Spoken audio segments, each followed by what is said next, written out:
Hi, my name's Robyn Ward. I'm the Acting Executive Dean of the Faculty of Medicine, the University of Queensland, and I'm here today with Fionnagh Dougan, who's the CEO of Children's Health Queensland. Welcome, Fionnagh. Thanks very much, Robyn, for the invitation to come along for a chat today. Very good. So, Fionnagh, can you tell us a little bit about Children's Health Queensland? Sure. So Children's Health Queensland is a statewide organisation. We have an accountability for leading the development of strategy for children and young people, and we also have a tertiary quaternary hospital with over 300 beds that we flex up and down to 350 beds. Obviously, being the most complex healthcare provider in the state, great opportunities for learning for the workforce and for really constructive partnerships, not just with the universities but the rest of the health sector, to really influence what happens in terms of improving outcomes for children and young people. So our reach is right across the state. We, for example, deliver outreach services in the most remote parts of Queensland, but we also partner with other HHSs to make sure that the flows in and out of our organisation are appropriate and quality and safety are our priority. So one of the things I've heard you talk about before is how important you think it is for students to train not only in big hospitals but also in the remote areas. Could you tell us a little bit about why you think that's important? Well, I think it's really important that Queensland really is such a diverse state, and I think that if you're always spending time in a tertiary or quaternary hospital, you actually don't really understand issues around equity of access to healthcare and how things like indigeneity and poverty can actually impact outcomes. So I also think the idea that we've got everything on hand, so you're always, as a student or as a professional working in an organisation like the Ladies Lento Children's Hospital, you can reach out and get lots of support if you actually have experience across the state. You understand the region you're working in and you understand the constraints and the partnerships required to deliver really excellent healthcare. And I also am a real advocate of students having experience in the primary care context, even in a city, because again, very different presentation and the opportunity to understand that as a clinician you need to develop an ongoing relationship with, for example, a child and their family, and we're looking at GPs leading healthcare for life, and a lot of medical students don't naturally gravitate towards that experience.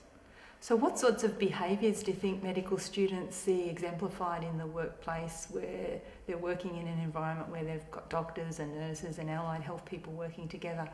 How does that work in practice in a hospital such as yours? Well, in practice, I still think we've got quite a lot of work to do to make sure that we are not operating in silos, and so that young medical students and newly qualified staff actually understand our drive is towards interdisciplinary working, where the patient is at the centre of everything that we do, and we're partnering with a family, and that means that healthcare professionals need to work as a team. And I think that that's something that CHQ is on a journey towards doing well, along with our overarching integrated care agenda.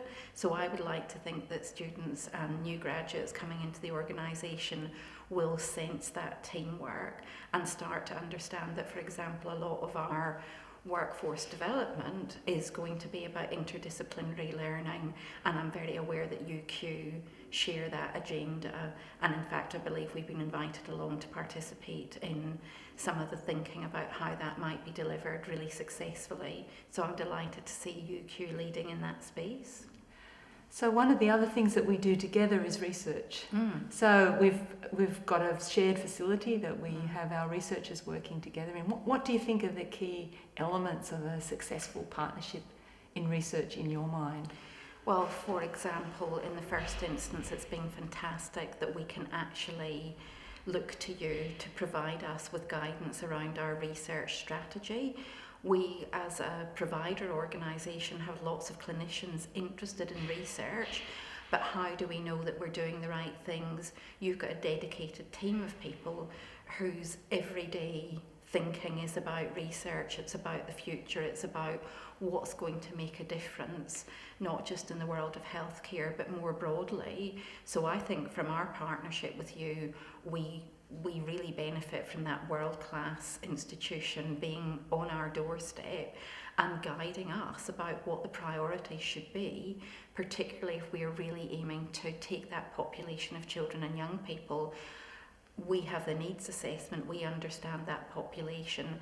Work with us, please, to guide us around where the critical priorities are. And that was really my question to you, I think, when we started, Robyn, and it's been fantastic to have that partnership. And now that we have established the centre, the everyday conversations between researchers, the cross-fertilisation of ideas through co-location is really adding value.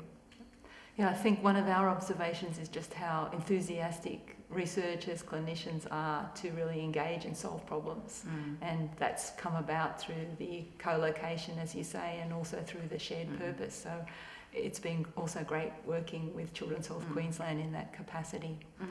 And I think it really has expanded people's thinking to have that opportunity. Again, we've got individual clinicians who might have a particular perspective on the research that they want to do, and while that's really important that we do some pure clinical research, my agenda is increasingly let's do broader health services research so that we really understand what models of service delivery make a difference, and we can work with you around that as well because you're developing that thinking in your faculty. So when you look to the future, a decade from now, what do you think the health system's going to look like? Look, I think I've seen unprecedented change in my lifetime around the health system. Obviously, consumer and family demand and that personalised healthcare. We see examples of it every day right now. And if you look at the digital agenda, consumers really are in the driving seat, and personalised medicine will be an absolute expectation.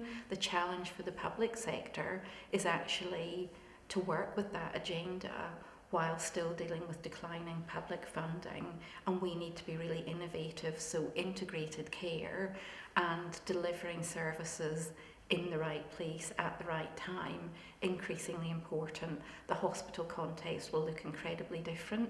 We should have fewer hospital beds, and we should be delivering many services, not just through traditional healthcare providers, but through new groups that develop, and we will need to look at different professions who are perhaps less traditionally well qualified, but have the skills to do some of the work that we would consider now, say in nursing or allied health accountability, that might be developing the family as a lead provider or other entities where we can deliver care more cost effectively. Great, it's been wonderful talking to you today and hearing your perspectives not only on the health system but also the role that partnerships play with the university in both research and education. So thanks for sharing your thoughts with me. Thanks very much for your time, Robyn. Lovely to be here.